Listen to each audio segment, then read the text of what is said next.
It's a very exclusive club, but nobody wants to be a member. That's how director Laura B. Reed describes the Crime Victims Compensation Program of Washington, D.C. Established by statute in 1982, the CVCP provides financial assistance to victims of violent crimes and their families. Burial costs, hospital bills, therapy, and even crime scene cleanup are among the items covered. However, there are limits.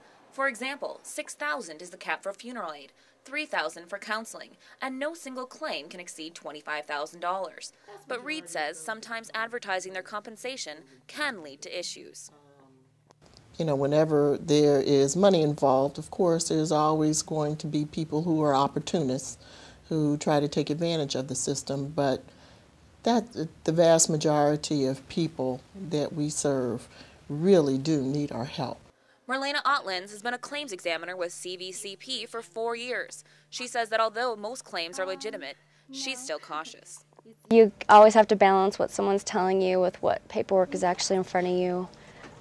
Whatever they tell us, we try to verify. And paperwork does help filter out bogus claims. Eligibility requirements demand that most cases have a police report filed within 1 week of the crime, and that victims contact CVCP within 1 year. In Delaware, a police report must be filed within 72 hours. In Maryland, just 48. Even though D.C. is more lax than surrounding states, there are still victims falling through the cracks. As Rita Blandino explains, education and communication need to start immediately with people on scene.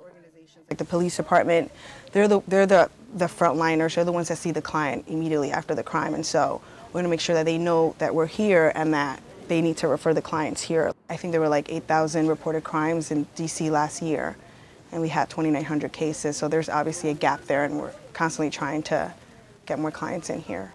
Of those 2,900 cases, Reed says over half were domestic violence, and those numbers place D.C. twice as high as the country's average, as reported by the National Association of CVCPs. Despite only 1/3 of victims are reaching the program's doorstep, their numbers are still on average high. As David Younger explains, setup of D.C.'s program could be the reason. We're a unique program. We have an open door policy. You can come in right off the street. That's the greatest service. You can come right in and talk to one of us and start a case as long as you have the proper documentation, and you can finish with me. In the other agencies, it may start with the front desk. It may start with a mail-in first, but crime victims, and that's why I tell everybody this is a unique program. They come from the courts, they come from the morgue, they come from the hospital. But even the Crime Victims Compensation Program isn't immune to the economy. 22 states have projected CVCP budget cuts as high as 16% for the fiscal year.